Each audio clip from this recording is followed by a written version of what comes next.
Hello friends and adventurers, and welcome back to Sally Cat Plays Exile 2, Crystal Souls. Last time, we helped Fort Ganrick fend off a surprise Nephilim attack. Now we're ready to explore more of northeastern Exile. But first, back into the fort. I realized while editing that I don't think I actually showed off one last little thing in the fort here. So we know that the Nephilim used a secret passage, or tunneled a hole through the wall, to get into the fort. In fact, it's always been here from the beginning, and we could have used it any time to leave. In the corner of each of these storerooms is a carefully concealed escape door. Hopefully none of the Nephilim will find it. Well, so much for that. Anywho, our objective, the Nephilim fort, is somewhere over here to the east. We are nowhere near ready to take on any serious Nephilim just yet.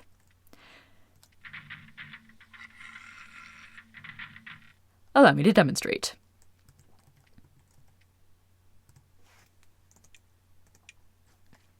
Okay, and some of the shortcuts that I learned for Exile 1 don't work in Exile 2 when we've got so many more spells. Ooh, that is a great fireball setup.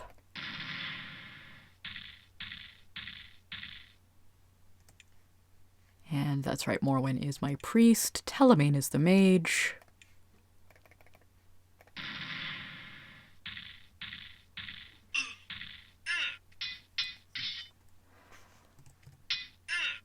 And our weapons right now are doing really crappy damage.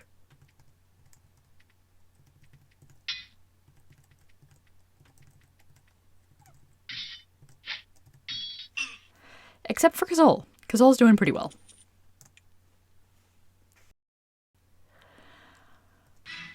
Oh, here's another thing. Your movement has attracted a bunch of huge spiders. Their 8 legs propel them swiftly towards you, pedipalps twitching greedily. Oh no, spiders! Oh no, not hitting anything! Actually, let's hold off on fireballs for the moment, and maybe do a little blessing.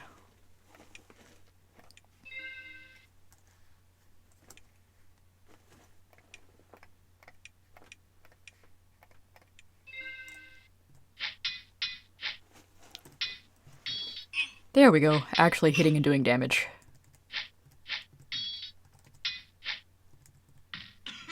And I'm poisoned. Let's take care of that real fast. There we go. It might actually be safer for me to duck back in here for a rest. This is not something I do very often, but we are very low level, and I don't particularly want to get interrupted by wandering monsters. You rest until you're at full strength. Food is brought to you during your recuperation. After a good, long sabbatical, you're ready to be harassed by the world again. Huzzah!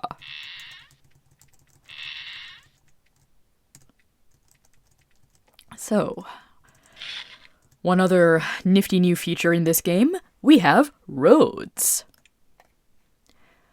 Fort Draco, 2 miles west. Fort Ganrick, 14 miles north. Cave of Motrax, yay Motrax, 50 miles east. Well, Fort Draco is quite nearby. Let's pay them a visit.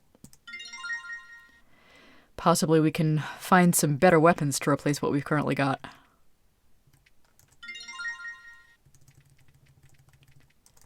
But first, exploring the perimeter.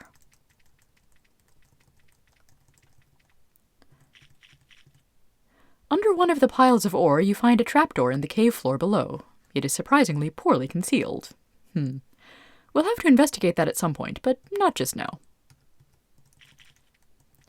And how odd that it's not defined by a special dot. That is another feature of Exile 2. Sometimes you can walk into things and be a bit surprised by the messages. Hello. Well, don't you look entirely reputable. A small woman with curly hair sits behind the counter, watching you silently. She looks uncomfortable. Cheryl. Just sitting. maybe with some things you could buy, but things that are perfectly legal to sell. And you can sell me things too. Nothing wrong with that. Nothing illegal going on here. She is intensely nervous. There's nothing wrong here. Nope. She's shaking a little. And the ore piles back there. They're my property. I can prove it, so stay away. Uh-huh. Let me just see what you have to buy. Torches, lockpicks, and weak poison. I may actually want those lockpicks. Now, who is my traps person? Cimmerine is my traps and lockpicking person. I thought this character icon was a good match for a thief type.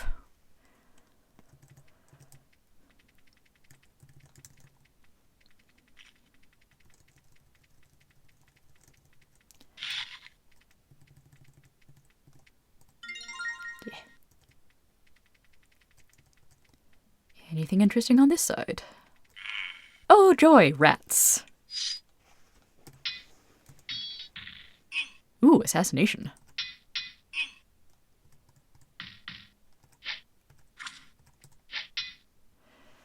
Okay, might have to do some healing if this keeps up. Nicely done, Kazol. And Telemane is level 2. Probably because, despite Kazol getting a few more kills in this episode, she also has a pretty hefty XP penalty being a Slith. You enter Fort Draco through its narrow, guarded gates, and immediately sense that something is up. Soldiers and citizens alike mill about nervously, talking in quiet, worried voices. You listen carefully, trying to figure out what is up. They seem to be concerned about some sort of huge barrier. Huh. Well, the name of this chapter in the game isn't called Barriers. You meet a guard. He paces around warily. The guard looks you over and decides not to salute. Alfred. Preparing for attack. We haven't had any troubles lately, but that can change. Indeed it can. Indeed it can. And the archer is just another generic guard. Guardhouse.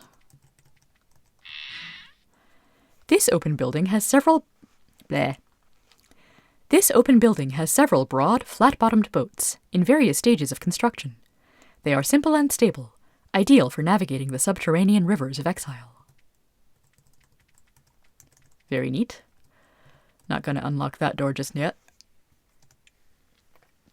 You meet an energetic, long-haired woman, her belt laden with tools of various sorts.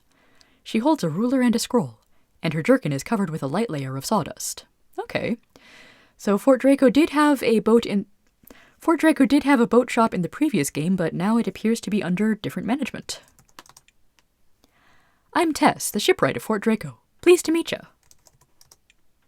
What do you think? I make boats. Want to purchase one? Only 300 gold. Highest quality. I will come back to you later because right now I have just about 300 gold exactly. And I might want to spend that on things like food or weapons.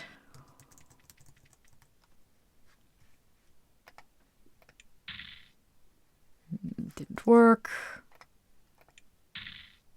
Let me try out these lockpicks. Lo and behold, there are now multiple categories of things you can hold in your hands. Armor is green, weapons are pink, and other items are blue. I can now hold a shield, axe, and lockpicks all at the same time. It's awesome!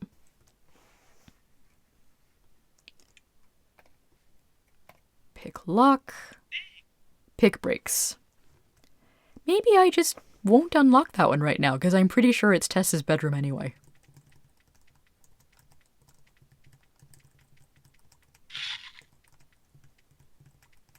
Hello, you look interesting. A middle-aged man is reclining against one of the statues, looking out over the water. The green light from the fungus above shines eerily on the river. He wears the robes of an apprentice. Strange, he's old for an apprentice. He looks up at you. Welcome. Join me in enjoying the view. I am Anford, commander of Fort Draco. I'm the fort commander. I'm also a mage, but that isn't as important. I don't know, man, I quite like magery. I've been an apprentice mage for 5 years. In the Slith Wars, I got assigned to this fort, and they found I had a knack for tactics. I never returned to the Tower of Magi.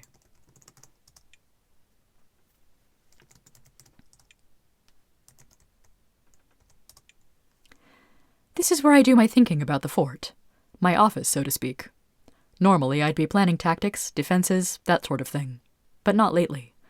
We fought off a bunch of Empire assaults, and they've left us alone lately, so that's not on my mind. We have a different threat now. I'm mainly thinking about the barrier. So, what is this mysterious barrier? The barriers appeared a week ago. We just found out about them. Magic barriers, of a sort we've never seen before, cutting off this area from the rest of Exile. We can't break them down, we can't touch them. It's a disaster. Exile needs our help.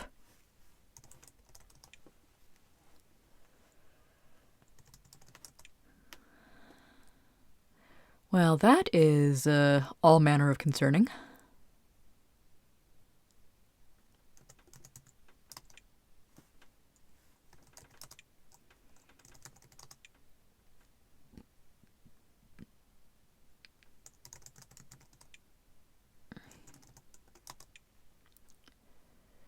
So I don't think we can actually ask him about anything else, or at least I can't find or think of anything else to ask him right now.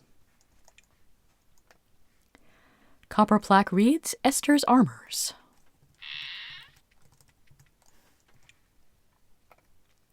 A graying woman, pale to the point of translucency, sits behind the counter polishing a helmet. I'm Esther. Welcome to my shop. You can buy and sell armor here. It's not fancy stuff like Bautel makes, but the price won't break you. And when you're done here, Orson can help you more. My husband. His weapons shop is just around the corner. She sighs. We came down into Exile together 10 years ago. We're old-timers. Ask about Bautel. His smithy is just down the road. He's a bit full of himself, but let me tell you, he is the finest hammer and anvil man in Exile. Maybe the world, too. Oh, actually, before we go, what can I buy from you? Leather, and some not bad. Ooh, and I can sell stuff I don't need. I need to identify all of this before I can sell it, though. This looks like a training hall.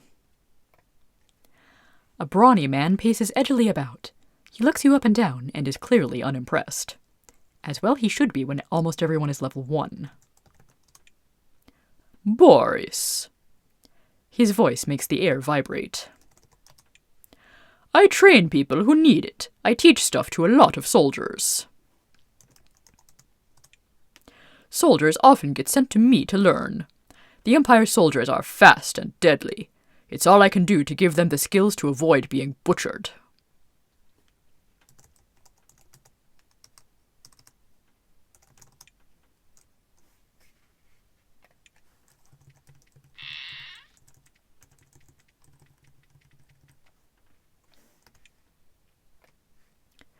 Copper plaque reads, Orson's fine weaponry. We have metal! Yay, metal weapons, not stone. You see an aging and graying man behind the counter, wrinkled and grumbling. He sharpens an arrowhead. His skin is like parchment, bleached white. He looks up at you. Ah, a customer. He brushes soot off the counter with his hand. I am Orson. Welcome. I run this fine little shop. You can buy and sell weapons here. He waves at his stock. Not bad, despite the barrier. Really messed with my stock.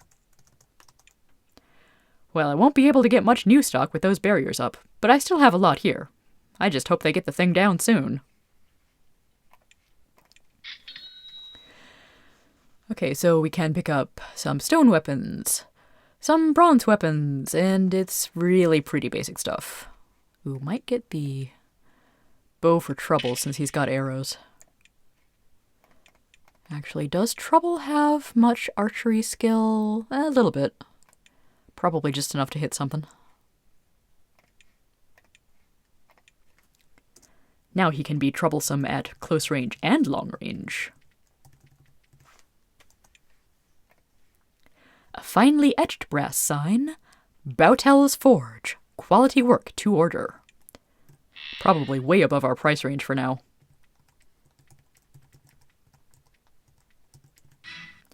You find an enormous steel anvil, almost as tall as you and patterned with strange sigils. You are greeted by an enormous, heavily muscled man, stripped to the waist. Somehow, his ruddy glow manages to shine through the paleness that comes from years of living in these caves.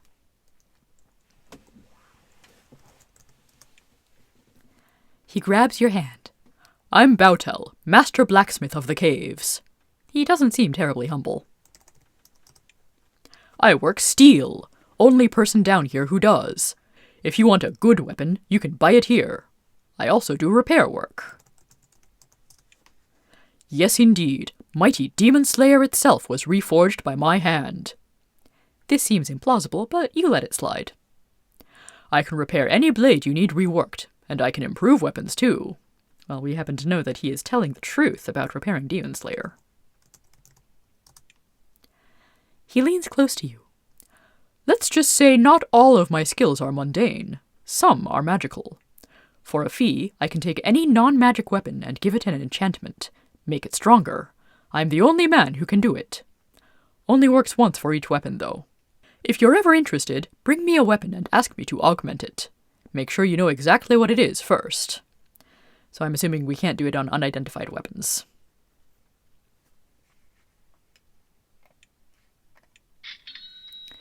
We can buy steel stuff here. It is surprisingly not horribly expensive. Tempting, but again, we don't have a lot of money.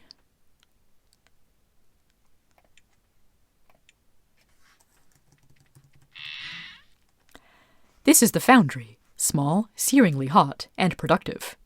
To the north is a broad, shallow pool of molten metal, running off into thin troughs, where the metal solidifies into ingots. How the metal is kept molten is unclear. Probably magic. Ooh. Big pile of boiling hot lava, I mean metal. A short, stout woman is taking notes on a sheet of lichen parchment. She, like everything and everyone else, is covered with a thick layer of soot.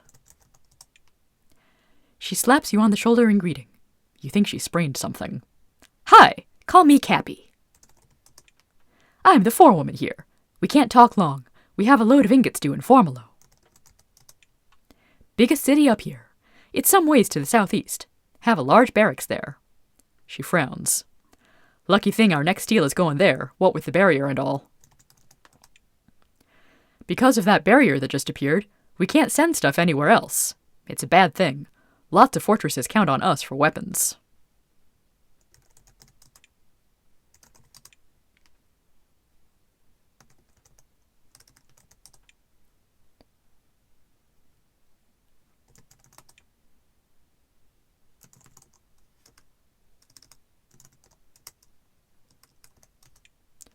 And that's the end of her conversation tree.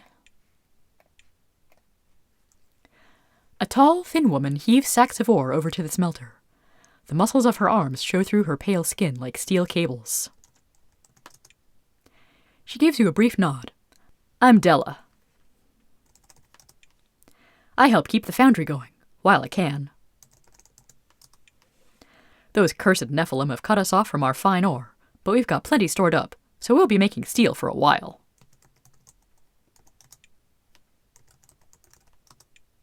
Up north. They took all our mines from us. Hope we get back at 'em soon. Exile needs Draco weapons. She grabs another sack of ore. Look, I got a lot of work to do. Alrighty then. So it seems that the Bills have retired from foundry work. Or gotten conscripted as soldiers or any other such thing. A marble carving set into the wall. The House of Crispr. Now, Crispr, I believe, was here in the previous game. A large, filthy, dirty man sits at the bar, swilling mushroom ale. Harg. Let a man drink in peace. You heard me. I'm drinking here. Go away. Alrighty, that's all we can get out of him for now. The bar is tended by a handsome man with somewhat deranged demeanor. He fights a constant and futile battle to keep the counter free of soot. Well, I guess that would make you deranged. Welcome to my inn. My name is Crispr. Drinks are a gold. You can sleep in the common room for 5 gold. And you can even buy rations. Feel free to stay and rest a while. Just never mind me. It takes all my time keeping the place clean. He twitches. All the ashes. I never knew when I bought this place there would be so many ashes. A ton a day. Piles and piles of them, all over. And smoke, too. And it isn't just that. He twitches alarmingly. It's the spiders. I have to clear away their webs. All of them.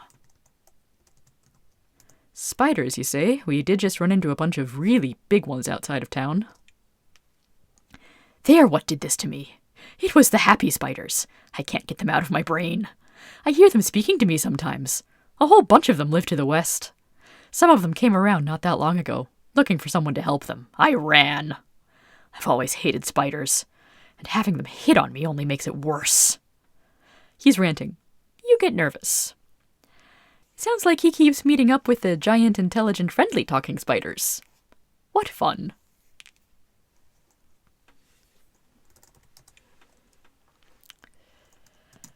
What's your price on rations, good sir? 1 for 6, that is pretty good, actually. Ooh, and another new feature, when buying food, the buy times 10 button. I like it.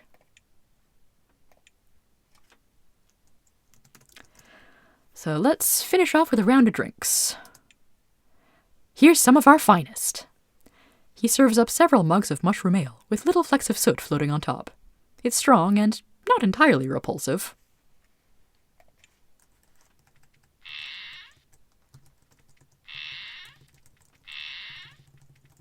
Actually, I'm curious, does Harg know anything about spiders? Nope. I'm sure he'll be part of a plot thread later.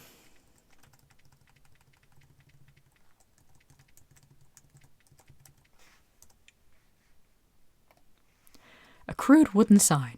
Ore storage. Register your piles. The choking dust inside this dark, low-slung building burns your nose and makes your eyes water. This is the fort warehouse. Ore from the surrounding mines is stored in neat, labeled piles.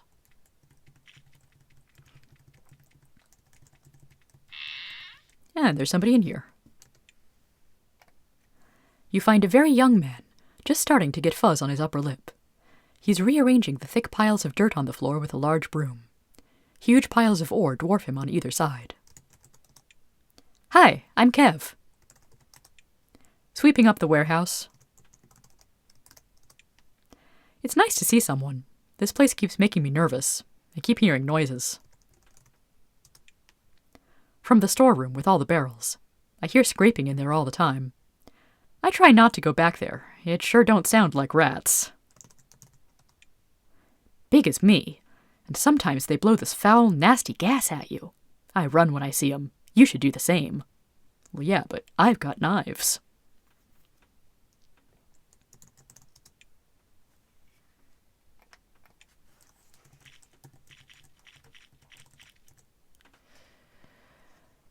Should I try picking the lock again? Oh, it actually worked this time. Hooray. Another neat feature of Exile 2, you can move crates and barrels around. Aha! You find what was once an opening in the floor. It has, however, been filled in with a massive block of cement. You wonder what was below.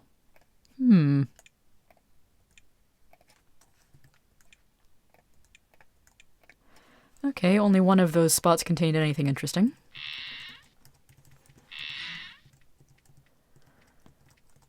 And unfortunately, there's nobody here who can identify our stuff. I think we'll have to go to Formula for that.